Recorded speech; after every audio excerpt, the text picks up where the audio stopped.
Zinks it are the Country Mile, and I tell you what, one of the most beautiful, instantly recognisable voices in Australian music belongs to Beck Lavelle. And I thought, I got to check out this chick. How are you, Beck?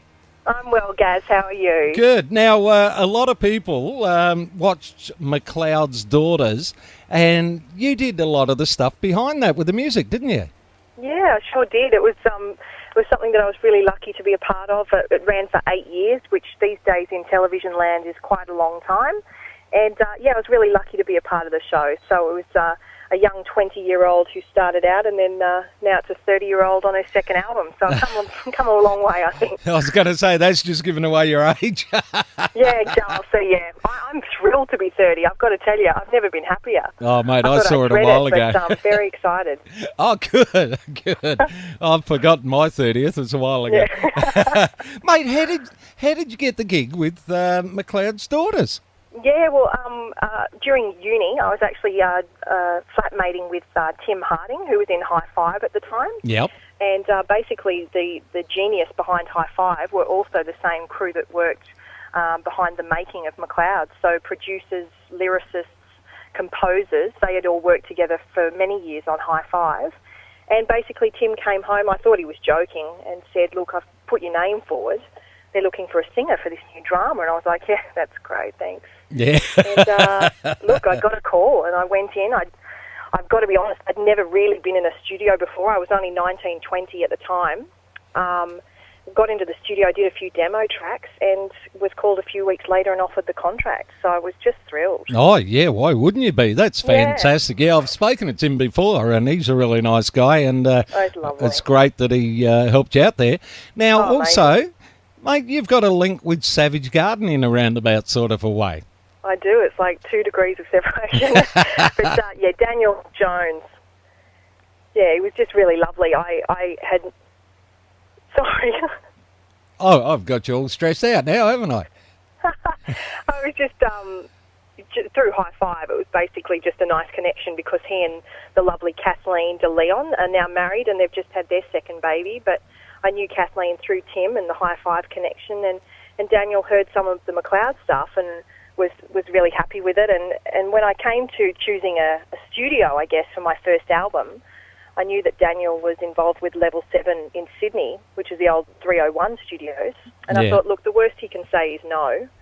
And I played him the material and he asked to produce the album. So it's something that you don't say no to, really. Oh, no, and that album, of course, was Intimate Portrait. That's correct, yeah. It came out in 2007 overseas and then last year here in Australia. Yeah, and look, and now you've travelled across to the mecca of country music, Nashville, and done some songwriting. Yeah, I just loved it. I'd never been to the States and went with a mate, and I was going for a holiday, not thinking that I'd get much out of it because, being an unknown over there, it's the mecca, as you said, and from one connection and a few of my Aussie mates over there, you just kind of word of mouth gets around and people call each other and you end up with a string of 7 or 8 days of writing. And I came out with more than half of the album in a week over there. So I was just thrilled with the result.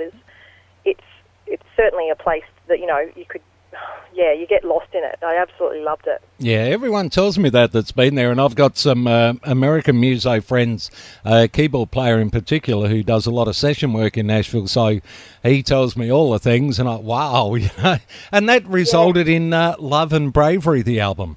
That's right, new album, and it's out today. I can't believe it. It's having been, a year ago that we started writing those songs, and to have it out today it's come full circle. It's really exciting. I love the new material, and I'm really happy to sort of be promoting it and getting it out there. Yeah, well, I like writing about things that I've experienced.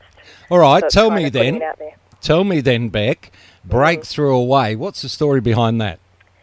Yeah, I wrote it with 2 really lovely people, Josh and Angie, over in Nashville, and we had never met before, but all 3 of us are singer-songwriters, not just songwriters, and I guess it was just the idea that in this industry, you've got to constantly pick yourself up and, a lot of the time you're told that you're just not right, and it's really hard. Like, rejection is really difficult, and anyone that tells you otherwise is just lying, I think. Yeah, you get it in radio as well. I mean, that's the same thing.